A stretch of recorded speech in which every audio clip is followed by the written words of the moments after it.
So in the last class, we have we have come across one equation: nq is equal to dpx by dt for a given field. So this was one equation which we have done. Continuation with this, there are some 10 to 15 steps. So if you understand the steps, it is very easy for you to derive the equation.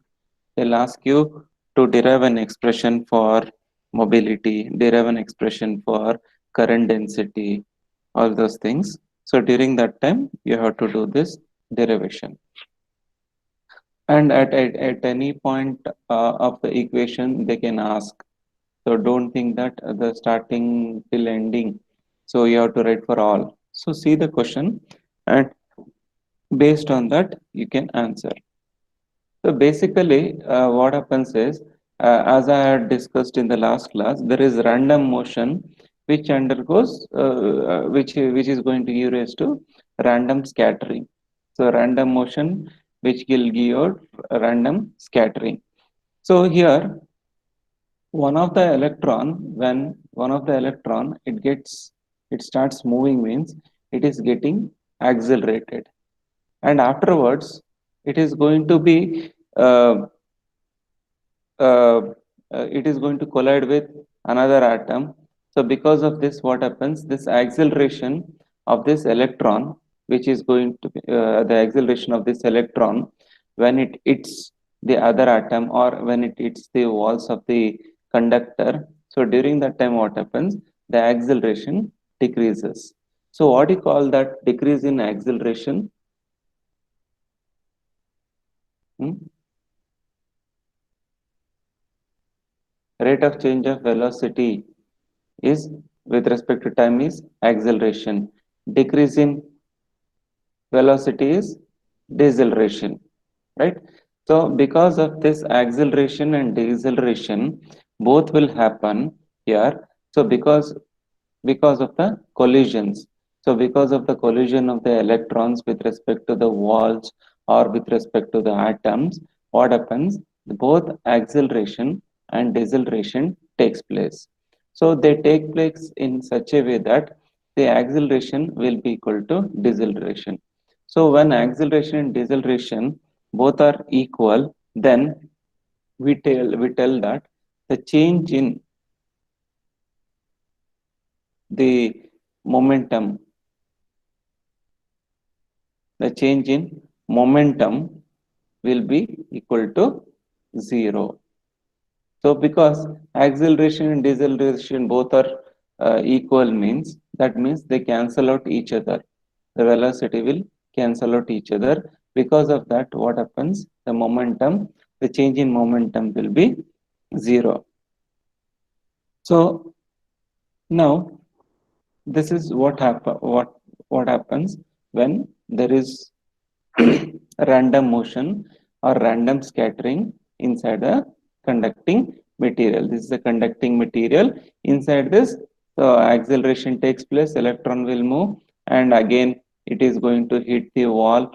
So because of this, what happens? The deceleration takes place. That means its speed decreases. So because of this, what happens? Again, it will come back here, it will hit here.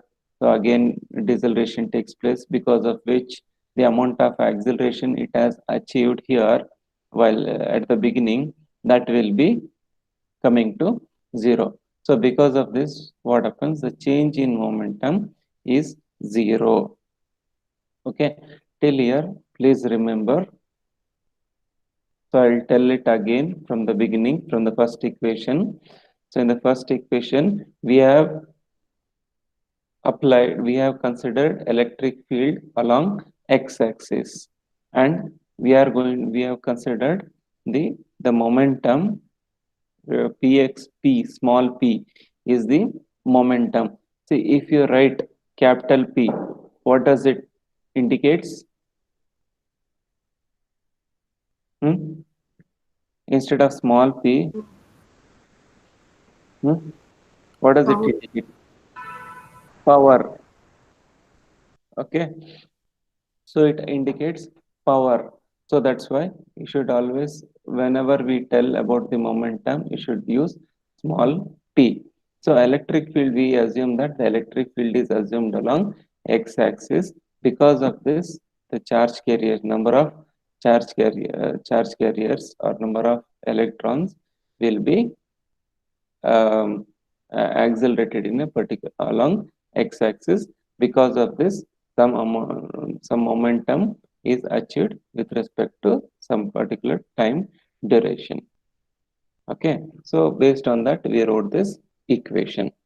After that, we know that if whenever an acceleration is achieved, whenever an electron gets accelerated, during that time, it is going to hit the walls or hit the atoms.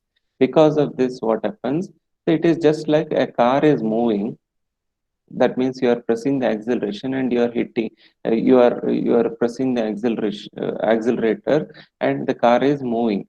And that car is going to hit the divider or some other place.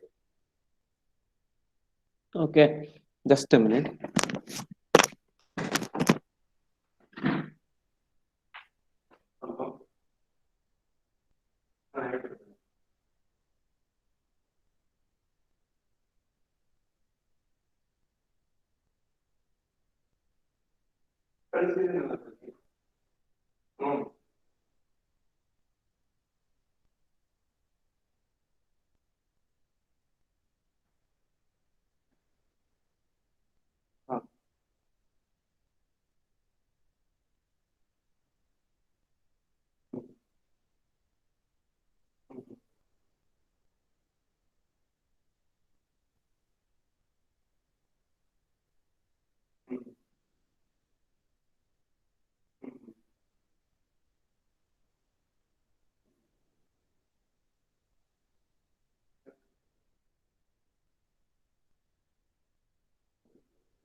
So when the car is moving here and it is going to hit, there is one car which is moving when you are pressing the acceleration, and there is one more car which is at rest. So this car goes and hits this car. So during that time, what happens? The acceleration of this car will increase or decrease.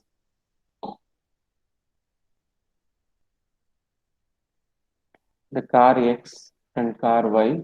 X is in motion, Y is at rest. Okay. So for the car X, acceleration is given, and this car is going to hit this car Y. So during that time, what will happen?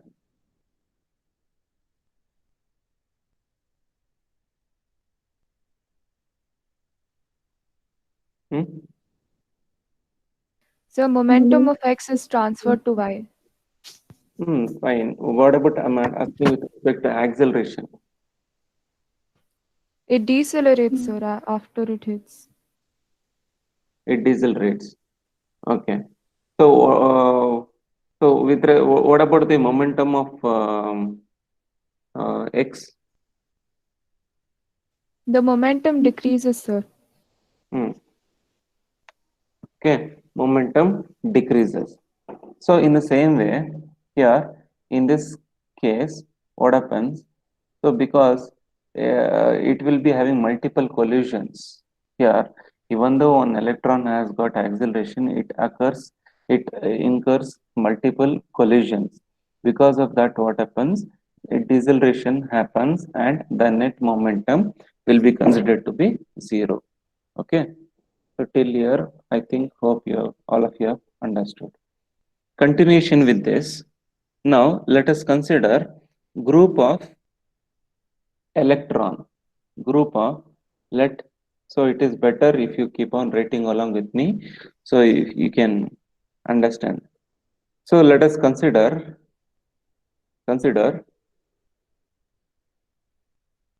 group of n naught electrons.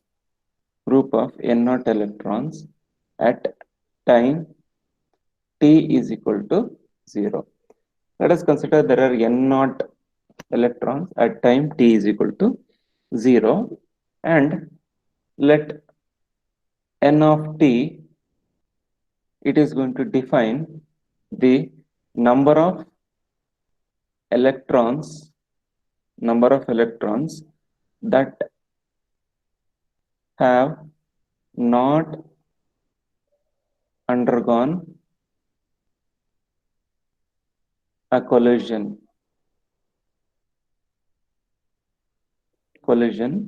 by time t. So n of t indicates number of electrons that have not undergone collision. So n naught indicates number of electrons at time t is equal to 0. So this many number of electrons we have at time t is equal to 0, and n of t indicates number of electrons that have not undergone any collision at time t, even after time t, after undergoing some time t. So n of t number of electrons are there which have not undergone any collision. So now uh, can you tell me, as the time moves on, whether n of t will decrease or increase as the time increases? See, initially it was t is equal to 0. Afterwards, we had some time called t. We had some time called t. Okay, at time t, so still we have n of t number of electrons that have not undergone collision. So I will take some t plus time t plus 10 second. So at t plus 10 second, what happens to n of t? N of t will decrease or increase?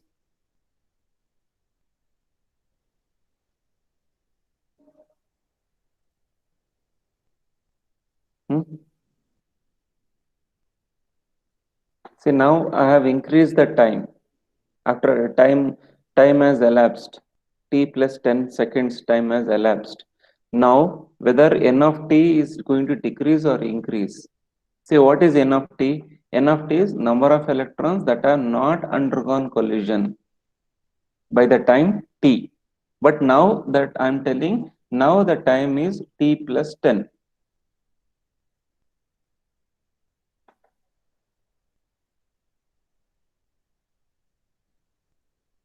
Decrease, sir.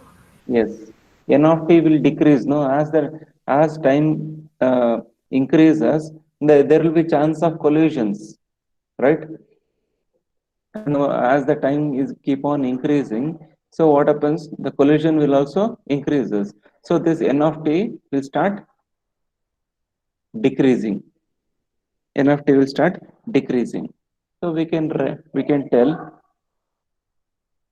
rate of decrease of n of t at any time t is given by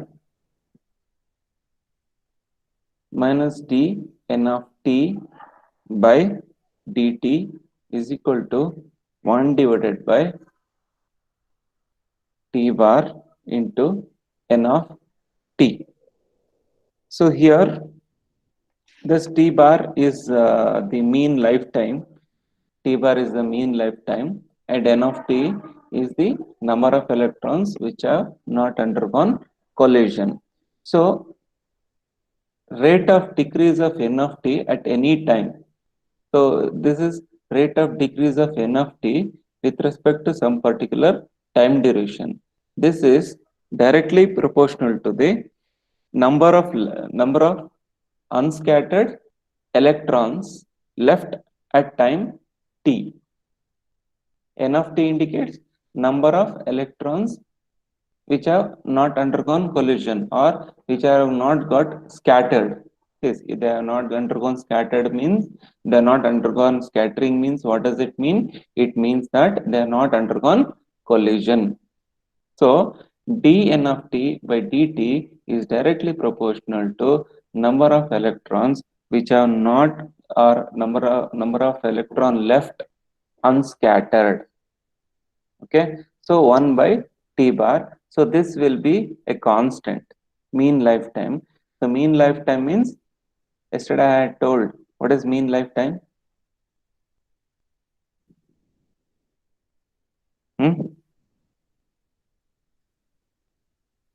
What is mean lifetime?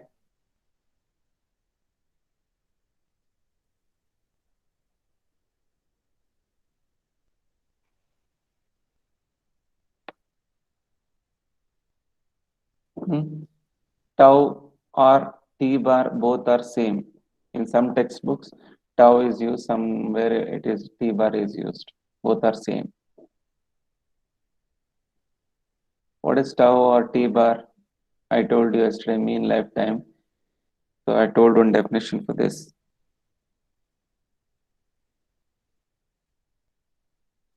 So I want the interaction from your side also. It is not just simply I'll be keep on telling you, you'll be listening or sleeping. It doesn't like that in my class. Yes, whatever you know, no problem. You can tell. It's the time in which the Hmm. goes. It is a time. So average lifetime of a Hmm. particle. Okay. Then any other answers? It's the time between any two successive collisions. Okay, the time gap between any two successive collision is known as mean lifetime. Okay. So take this as equation number 2. After this, for n of t, we have one more equation. N of t is equal to n naught e to the power of minus t by t bar. Take this as equation 3. So it is an n of t in terms of n naught. What is n naught? It is the number of electrons at time t is equal to 0 with respect to the exponential. This is the exponential function we are having. Exponential function with respect to time t and mean lifetime. Okay, this is one relation we are having, which we'll be using it. After this, the next is we need to consider the probability that any electron has collision in time interval dt. So if you are going to take the probability for that any electron, say n naught is number of electrons or n of t is number of electrons which have not undergone any collision. Okay, so the probability of electron getting collision in a time interval dt is given as dt by t bar. Dt by t bar. So now we can write the differential change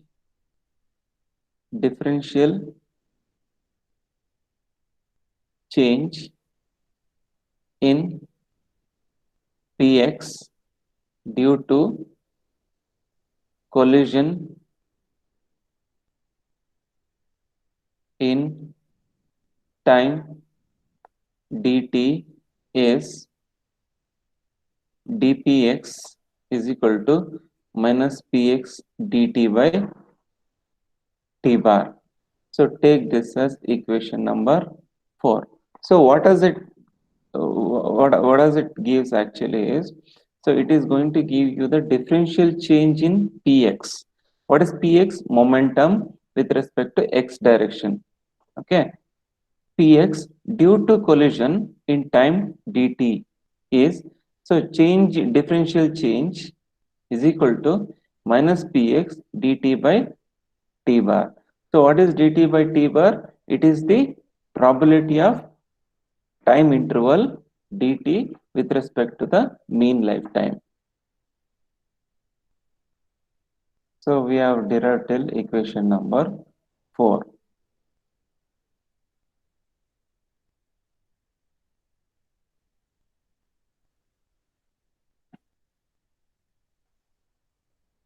Now, due to decelerating effect,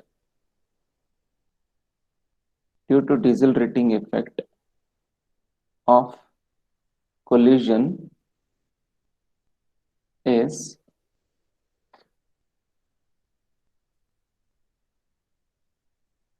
dpx by dt for the collision at during collision is equal to minus px by t bar. Take this as equation number 5. See the same equation, whatever equation number 4 we have got now, the same equation we are writing it in this form. So what is this? This is the change in momentum with respect to the change in time under collision. That means due to decelerating effect of the collision. So we have px with respect to the momentum along x direction with respect to the mean lifetime. So after this, for steady state,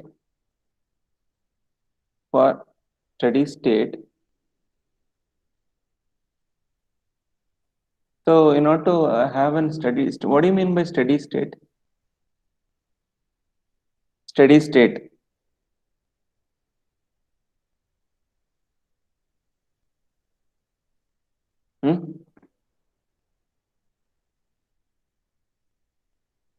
Steady state. When there is no collision. Yes, there is no collision, or the net momentum is zero. When does the net momentum is zero? When sum of acceleration When and acceleration equal to deceleration. yeah.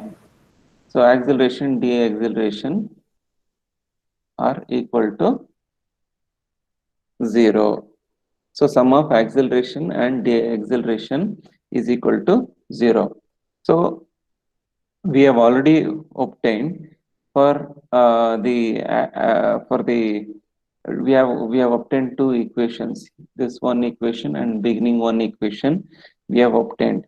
So from when you consider those two equations, px by t bar minus nq ex, so this will be equal to 0. This is the condition for steady state. Okay, take this as equation number 6. Next is average momentum. Average momentum per electron is. So always whenever you take average, you'll use this bracket. So average, this indicates average momentum, or if you take like this, it indicates average velocity. Okay, so always if you use this bracket, it will be indicating average momentum. So average momentum, if this is average momentum, then average momentum will be what? So the total momentum divided by number of electrons, we will give you average momentum per electron, right? So for that, px by n. What is n? N indicates number of electrons. So for this, again we have equation from the beginning, and according to equation number 1, we can write minus q t bar into ex. Take this as equation number 7.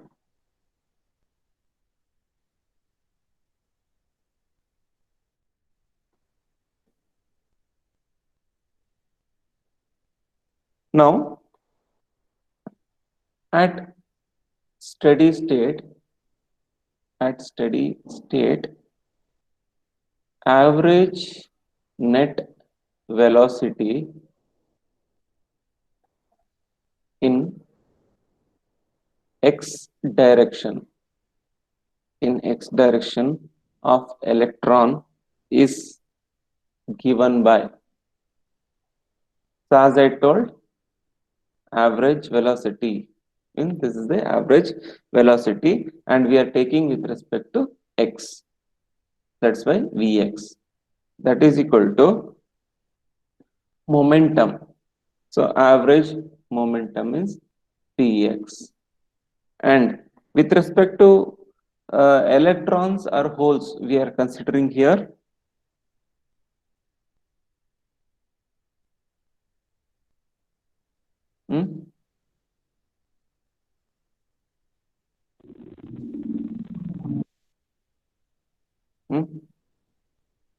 So could you repeat? we are writing an equation for velocity, no? Velocity with respect to x direction. So we are considering electrons or holes. Electrons, right? So basic formula is what? Momentum is equal to mass into velocity. So we have velocity here, momentum here. What should come here? Mass. Mass of what? Mass of electrons. Mass of electron. I told you how you will represent mass of electron. Mn star. I told you in the last classes. Mn star indicates mass of electron. Mp star indicates mass of the positive charges or the holes. Okay. After this, we already have equation for the Px. That is Q T bar Ex by Mn star. Okay, take this as equation number 8. So this is referred as the drift speed. Okay, this is referred as drift speed. They can ask you derive an expression for drift speed of an electron. Then till here you have to derive drift speed of an electron. So it is much smaller than the random speed due to the thermal motion. See, there are two things you have already studied. Just I want to brush up the basics. Thermal velocity and drift velocity. Okay, thermal velocity and drift velocity. Can anyone tell me what is the difference between these two? It is very, very, very basic, which you have studied in your class 12 physics. Thermal velocity, drift velocity.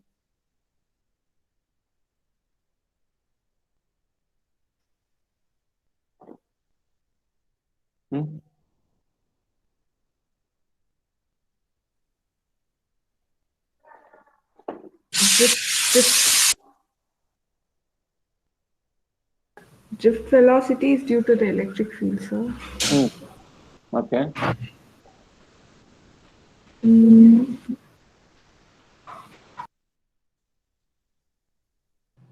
Sir, it's the net velocity. Which Here, one? the electrons are scattered, sparse. Hmm. Drift velocity is the net velocity, and thermal is not the net velocity. Okay. Anybody else? The thermal velocity is the velocity acquired by the electrons because of the thermal energy. That means by whenever a temperature is increased, during that time the electrons gets excited. So because of that, they acquire some amount of velocity. That velocity is known as thermal velocity. Drift velocity is the velocity which is acquired by the electron by the application of the external electric field. When electric field is applied, the electrons gets sufficient energy and they start moving. The velocity acquired by the electrons because of the application of the electric field is known as drift velocity.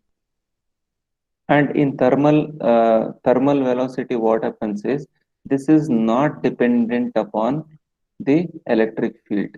So it is not dependent upon electric field, or it is not dependent upon the voltage what you apply, because it is purely dependent upon thermal energy. That means temperature.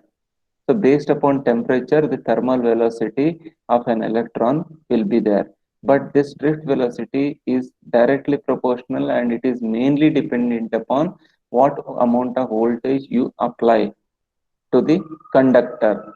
Okay, if you take a wire to this wire, if you are going to apply the voltage, then the electron will have drift velocity based upon how much amount of voltage you are applying on the either end. But when you take thermal velocity, it depends upon how much amount of temperature is increased. So it is least bothered about voltage. So the thermal velocity will not depend upon the voltage, but this will depend upon voltage. And also this thermal velocity usually it will be in the range of 10 to the power of 5 meter per second. But this will be drift velocity will be less compared to this. It will be 10 to the power of minus 3 meter per second. So this is the difference in the velocity what we have with respect to the thermal velocity and drift velocity. So this you should know. So that's why this is not in the syllabus, but still these are the basic things which you should know. Okay. Now after this, so this is the drift speed. Still the derivation is not yet completed. Still derivation is there. After this, there is one direct equation which you have to remember. So VTH is equal to root 3 KT divided by Mn star. So this is with respect to the thermal voltage. Okay. So thermal voltage, whatever we have for that, this is the formula. Take this as equation number 9.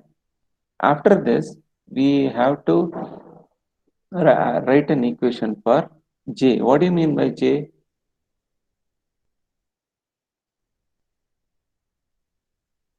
What do you mean by J?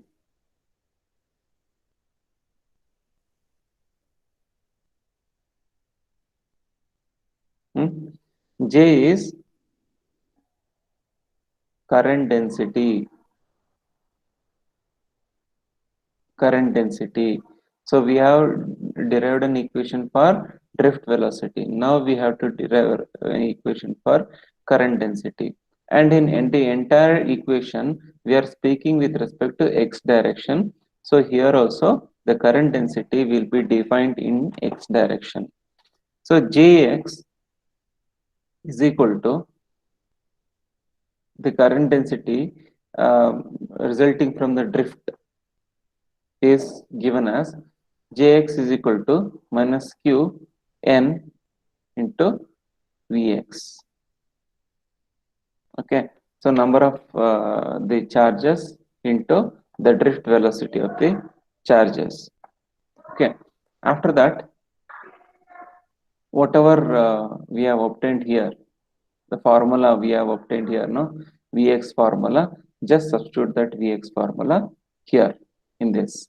So on substituting equation 8 in this, on substituting equation 8 in this, we get n q square t bar by mn star ex. Okay, and again we have one more term along with mobility. We coined one more term. What is that term?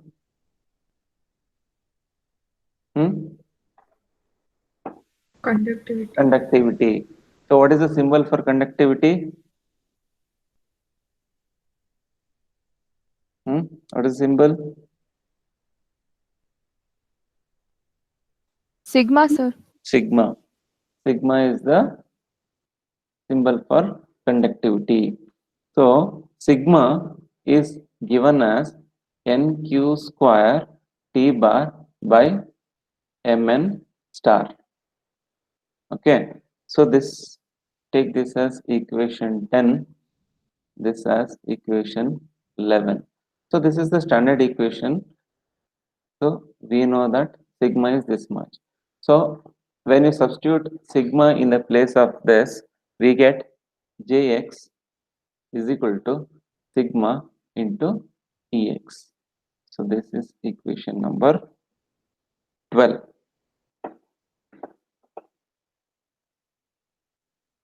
Okay, now the mobility can also be defined as the ratio of the average drift velocity to the electric field applied.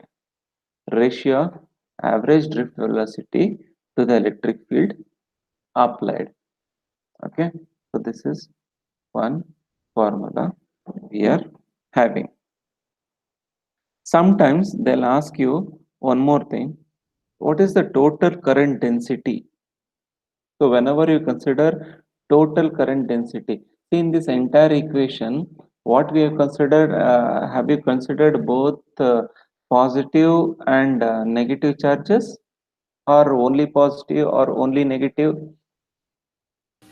Only negative charge. Only negative charges we have considered. But in the problems, if they ask you, find the total current density. So whenever they ask total indicates that you should tell about P as well as N. That means positive charges as well as negative charges.